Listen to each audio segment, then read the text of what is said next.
बोल सकते हैं कहाँ पूछे। अब हम नीलकंठ महादेव के तकरीबन 1.5 किलोमीटर नीचे गाड़ी रुका।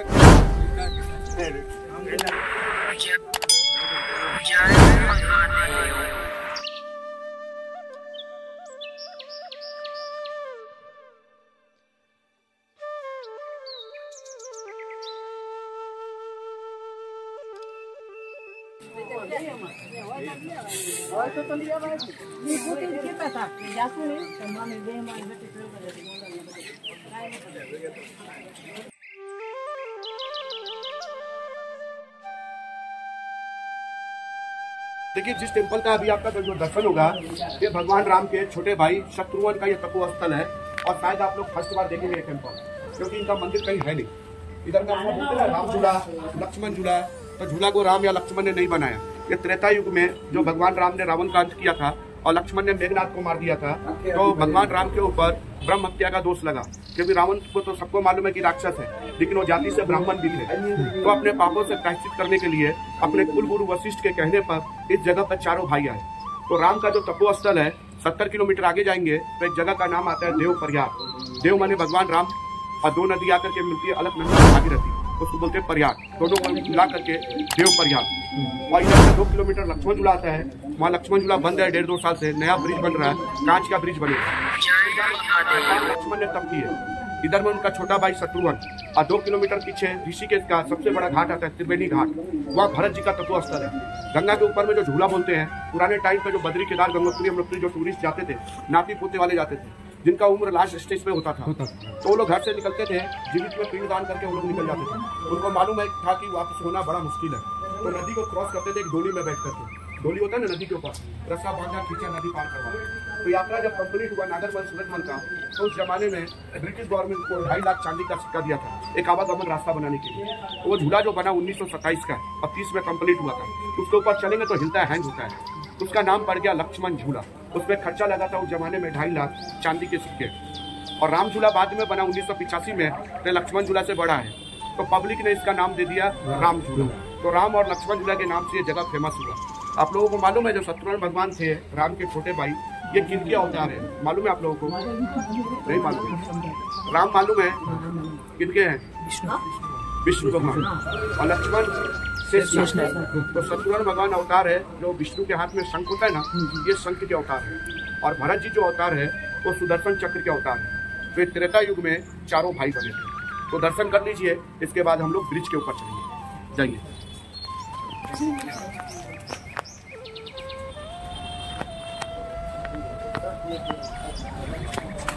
आराम दियो, लपटता नहीं कोई।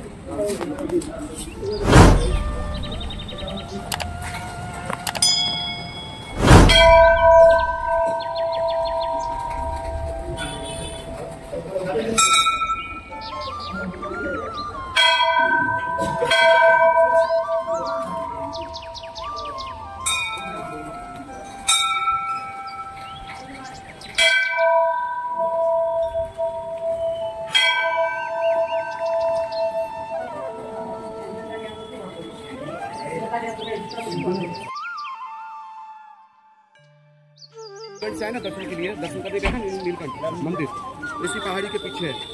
और जो नीलकंठ का जो मंदिर दर्शन हुआ आपका, तो ये वही जगह है जहाँ भगवान भोलेनाथ ने जहर लिया था।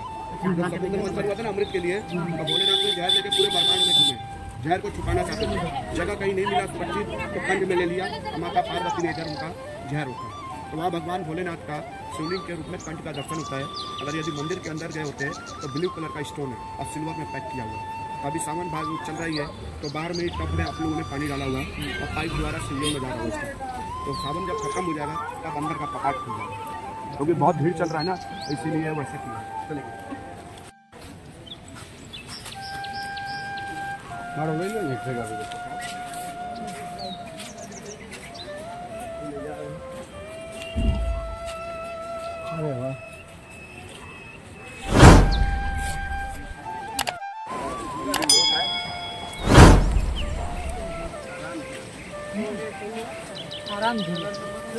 कैमरा मोबाइल न रखता बैग में, बैग में लई जाए अंदर।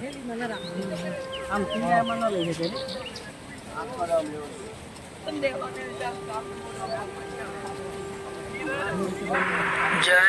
महादेव।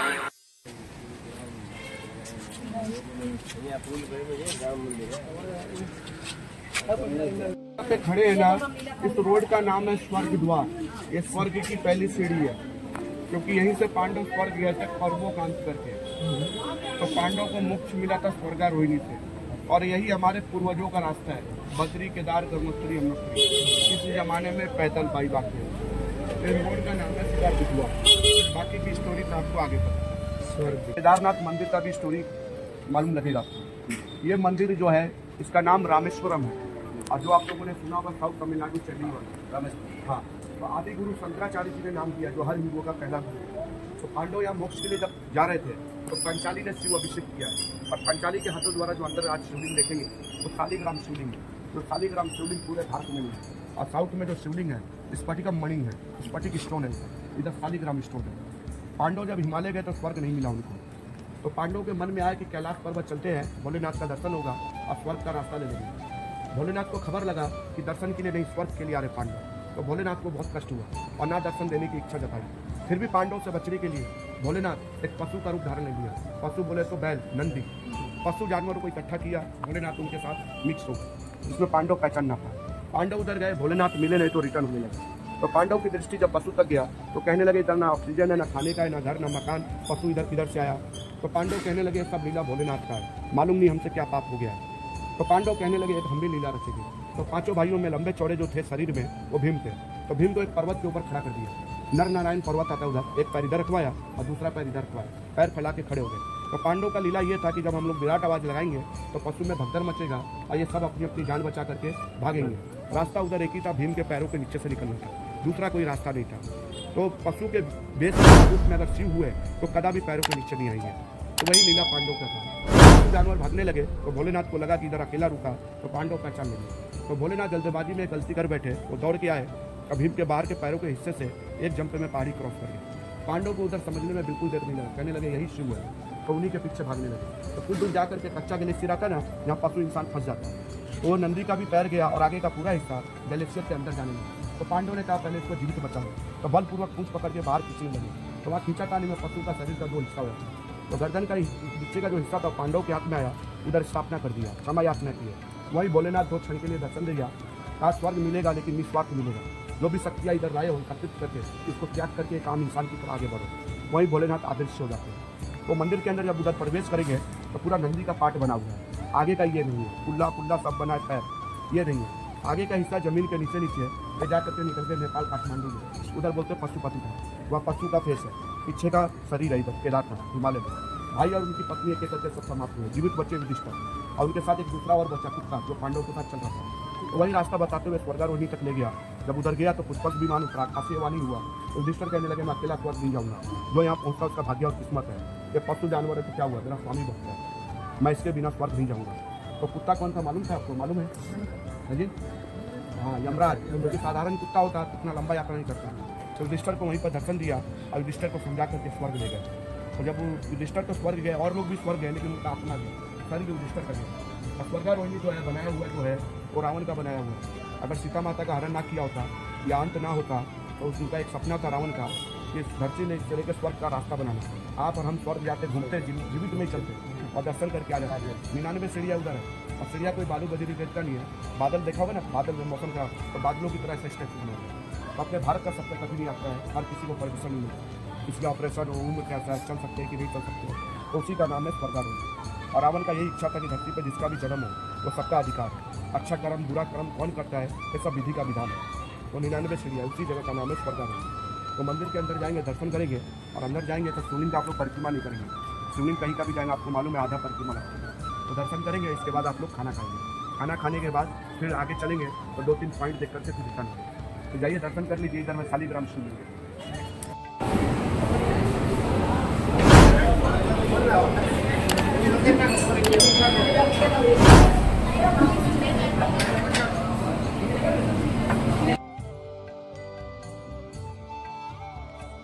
क्या बोले?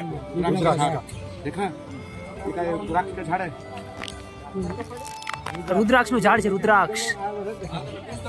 हाँ हाँ यहाँ ये जो रुद्राक्ष देखा कभी? आ गया जो ना ये मत छोड़ो। देखिए आपके गुजरात में, महाराष्ट्र में ना लोग इसका पेड़ लगाते हैं, इसीलिए झूठ बोला कि ये रुद्राक्ष का झाड़ है। कि मैं ये देखना चाहता था कितने लोग पहचान रहे हैं। ये चंदन है, चंदन है। हाँ चाहिए चंदन। तो फर्स्ट बार देख रहे हैं? हाँ फर्स्ट बार देख रहे हैं? तो किसी ने चंदन ही नहीं देखा करके तो बोला होगा, नहीं तो बोलते ये तो था रुद्राक्ष चंदन। लेकिन चंदन भी किसने नहीं देखा होगा। ठीक है, में चंदन है कि चंदन नहीं है वो भी बोलो। दो में से देखा नहीं कोई। नहीं चंदन है कि नहीं।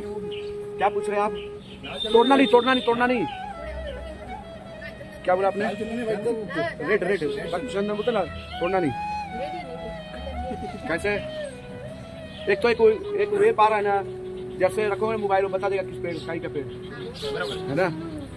तो चंदन का ये पेड़ है, इसके अंदर अभी खुशबू नहीं है। खुशबू कब आता है मालूम है आपको? 25 से 30 साल जब इसका उम्र होता है ना, तो खुशबू देता है।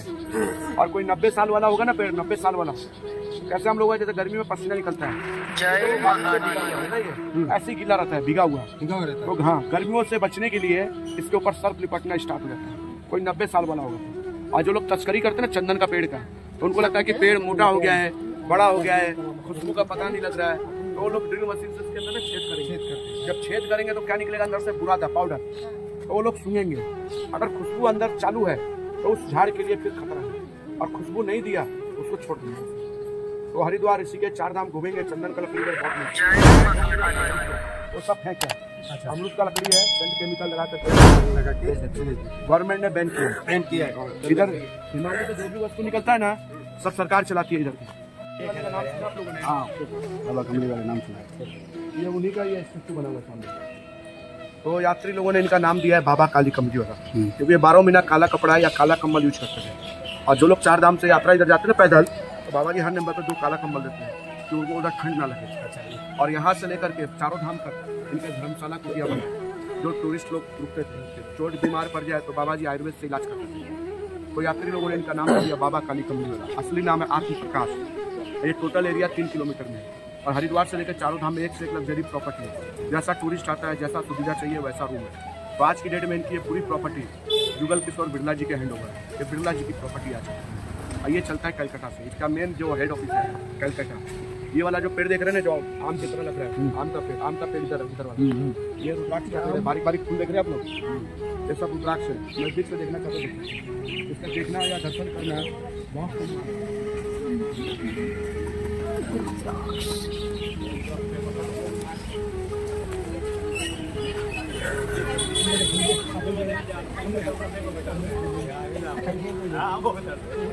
जिस पेड़ के ऊपर फल नहीं आया तो कोई नहीं बता पाएगा ये कितने मुट्ठी का पेड़ है। एक बार जब फल आएगा ना, फल टूटेगा, छिकल हटाएंगे तो अंदर बीज होगा।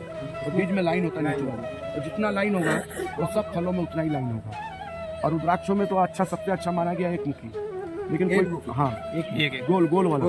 तो ये कोई 5-10 लाख रुपए खर्चा कर देगा तब भी उसको ओरिजिनल नहीं मिलेगा। क्यों नहीं मिलता है? क्योंकि जब ये 12 साल आता है ना महाकुंभ का मेला, तो ये हर भोलेनाथ के जो तीसरे नेत्र से इसकी उत्पत्ति होती है, शिव पुराण में लिखा है।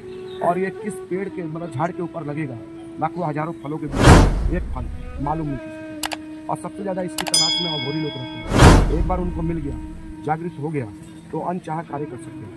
और चंद्राकार का देखा होगा, ये नेपाल का होता है, लेकिन इसको इधर के लोग एक मुखी नहीं मानते, क्योंकि ये हर साल मिल जाता है। चंद्राकार यह मिल जाता है, और गोल वाला नहीं मिलता। इसके बाद जो रुद्राक्षों में जो गृहस्थियों के लिए अच्छा पंचमुखी होता है, देखो ना पंचमुखी माला रुद्राक्ष लोग बेचते हैं। अगर वो प्योर हुआ तो उन लोगों के लिए अच्छा होता है जो लोग 50 क्रॉस कर जाते हैं, जिनको डायबिटीज होता है, शुगर होता है, जोड़ों में दर्द या पुराना है, उन लोगों के लिए अच्छा होता है। और जो पेड़ पे फल लगता है ना, गिर गया टूट गया, वो सब बाजार में चल जाता है। और जो पक्का फल होता है वो सब गवर्नमेंट के अंदर है, वो प्योर। हिमालय से बहुत कुछ मिलता है। तो इधर का गंगा जल है, लेकर के जाओ, सैकड़ों हजारों साल घर में रखते, कीड़े नहीं पड़े। देहरादून जाएंगे बासमती चावल मिलता है, तो पूरे वर्ल्ड के अंदर ढूंढ रहा है। वहाँ केदार घाटी जा रहे, केदारनाथ वहाँ चमोली डिस्ट्रिक्ट आता है, वहाँ सबसे ज़्यादा गरीब मुस्लिम लोग, लेकिन वह टोटल हिंदू लोग रहते हैं। लेकिन वहाँ हनुमान जी की पूजा नहीं होती है, क्योंकि उधर हनुमान जी कहते संदूली बुद्धि नहीं, पहचान नहीं पाते, पर्वत उठा के नहीं। उधर के लोग नाराज है, क्योंकि वहाँ आयुर्वेद से इलाज होता है। इधर का रुद्राक्ष होता है, और इधर का स्फटिक मणि होता है, ये सब सरकार के अंदर में। वहीं से जरूर लक्ष्मी मिलता है। बाकी बाजार में जहाँ बद्री बिना जहाँ भी जाए ऐसा भी इसका बाजार है वो सब फेंक उसको सरकार चलती है। तो शालिग्राम पूछ रहा था आपसे, आप लोग जानते हैं शालिग्राम है? शालिग्राम पत्थर क्या होता है? शालिग्राम पत्थर का जो राम का मूर्ति बना वही पत्थर से बना। तो सबको पता है राम मंदिर बना, शुक्रवार मंदिर जो देखा ना आपने ब्लैक कलर का, वो भी शालिग्राम है। लेकिन शालिग्राम पत्थर होता क्या चीज़ है?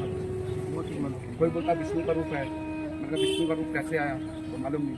आपसे तो इसलिए पूछा कि तुलसी पहने तो आपको मालूम होगा, है ना। देखिए जो पत्थर मिला ना, पत्थर शालिग्राम, वो दूसरी हिस्ट्री में मत चले जाना, किसी ब्राह्मण पंडित ने बताया होगा। इसका ओरिजिनल मेन हिस्ट्री है, लक्ष्मी और भगवान विष्णु को घूमने का मन हुआ, तो ये लोग उतरे नेपाल में, तो भगवान विष्णु पहले आ जाते हैं, लक्ष्मी को आने में समय लग गया। तो भगवान विष्णु के ताज में इनको भी मैं परेशान करूँगा। कई बार बता के चलता हूँ जल्दी चलना है, 1 घंटा पहले बता देता हूँ, फिर भी लेट करते हैं। तो भगवान विष्णु बोले कि जब मैं इनको परेशान करूँगा तो ढूंढने लगे जगह किधर छुपी, तो जगह नहीं मिला तो नदी के अंदर छुप जाती है। इधर लक्ष्मी आती है तो अपने प्रभु को खोजती है, तो भगवान विष्णु का जो फ्लावर परेशान करता है, उसी बीच लक्ष्मी को कीड़ा काट देती है और लक्ष्मी को उधर क्रोध आ गया। लक्ष्मी ने कहा प्रभु जिधर भी आप हो परेशान काट के बचाओ, तुम्हें कीड़े काटेंगे तो दर्द का एहसास होगा। लक्ष्मी ने तो क्रोध में बोल दिया, उधर भगवान विष्णु पत्थर के बन गए। ये पत्थर निकलता है गंडकी नदी से, जो नेपाल में नदी बहती है, 1 से 1.5 किलोमीटर के एरिया में पत्थर निकलता है। तो फिर से लक्ष्मी को पाने के लिए हजारों साल तप किए, तो लक्ष्मी का अगला अवतार हुआ है तुलसी को। तुलसी विवाह होता है ना, साल में एक बार आता है, तो तुलसी का पौधा और शालिग्राम जो निकलता है ना, इन दोनों को विधि विधान से देवताओं ने विवाह करवाया, तब दोनों प्रकट हुए। ये तो लक्ष्मी भगवान विष्णु उधर पत्थर के बने हुए, इसलिए तुलसी के पौधे का दिखाओ काले पत्थर, दोनों लक्ष्मी का, इसीलिए बोलते हैं नारायण श्री का। चलेंगे, आइए।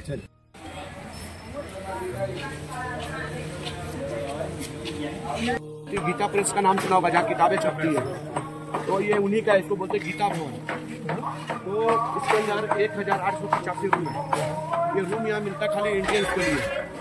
तो जो लोग वृद्धा लोग होते हैं ना घर में, किसी कारणवश घर से निकल जाते हैं वो लोग, तो सिर्फ आईडी लानी होती है, और वो कब तक रहेंगे उनकी मर्जी है, खाना पीना सब आश्रम करते हैं।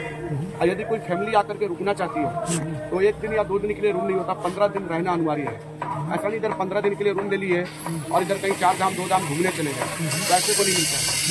तो आते हैं सुबह शाम, भजन कीर्तन होता है ना, वो सुनने के लिए आते हैं। जो वृद्धा लोग रहते हैं उनकी सेवा के लिए आते हैं, मतलब कुल मिलाकर के आध्यात्मिक जीवन के लिए आते हैं, तो उन्हीं के लिए रूम मिलता है। और इधर में पूरा गीता जो है पूरा दीवारों पे लिखा हुआ है, और पूरी भागवत गीता 1 पेज में लिखा है। तो ये लक्ष्मी नारायण का मंदिर है आश्रम वालों का। इसके बाद मैं आपको दिखा रहा हूँ पेड़, जिस पेड़ में गणेश जी की मूर्ति बनी हुई है अपने आप, तो वो देखते हैं और यहाँ से धीरे धीरे चलेंगे, आइए।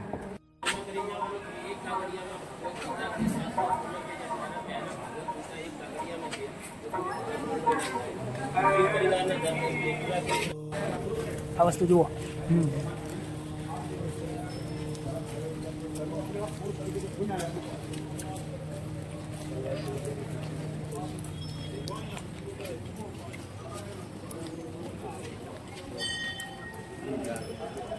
आप क्या इस पेड़ को क्या बोलते हैं? इसको बोलते हैं गुल्लर। गुल्लर का पेड़ जो प्लेन में होता है बड़ा वाला गुल्लर होता है, इसमें छोटा होता है, और प्लेन्स में इसको बोलते हैं गुंदरी, इसको प्लेन्स में बोलते हैं पाकड़ का पेड़। पाकड़ का पेड़ होता है। तो ये पेड़ है ना, इसमें जो पूजा होती है इसमें ब्रह्मा जी का वास होता है। और ये जो पेड़ है ना, ये वाला इसको बरगद है। तो बरगद जो होता है, बड़ भी बोलते हैं, बरगद भी बोलते हैं, तो कैसा होता है जैसे शिव का जैसा। तो इसमें शिव का स्थान होता है, शिव की पूजा होती है। और लास्ट में जो पीपल है ना, ब्रह्मा, इसमें भगवान विष्णु की पूजा होती है, ठीक। तो बहुत सारे पेड़ था, स्वामी जी ने कटवा दिए तीनों पर। पीपल तीनों पेड़ तो आपने देखा होगा, लेकिन एक लाइन में नहीं देखा होगा। तो इस जगह को स्वामी जी ने इसका नाम दिया है त्रिलोकीनाथ। तो अभी थोड़ा सा और चलते पीपल के पेड़ के पास, वो सैकड़ों साल पुराना पेड़ है और उसमें गणेश जी का स्टेचू बना है नेचुरल। आइए दिखा सकते, वो सूंड है, धागे के नीचे दांत है, पीछे मस्तक है और आंख दिखाई दे रहा होगा। ये ध्यान से देखेंगे तो पहले छोटा था ना तो क्लीन दिखता था, थोड़ा मोटे हो रहे धीरे धीरे। ये हिस्सा ये नहीं देखना है, ये देखना है, ये धागा बंधा है ना, ये सूंड है, दांत है, आंख है, मस्तक है। इधर से दिखेगा जहाँ पर भाई साहब ये खड़े हैं, उधर से दिखेगा, उधर से नहीं दिखेगा फेस, इधर से दिखेगा, यहाँ से इधर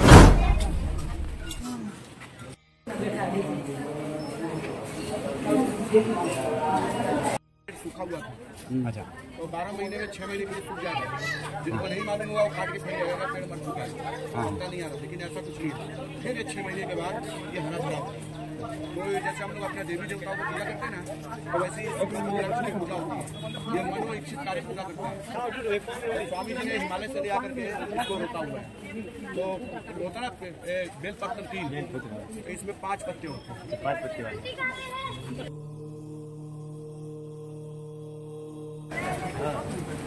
अंदर जाए फोटो कोई नहीं फोटो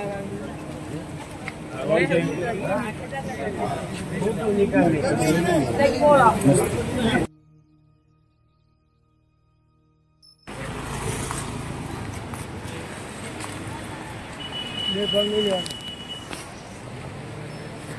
મારો ભાઈ બધા મૂકીને છે ને ચમક ઉપર છે મારો બેટો આજે જોઈ જાય તમે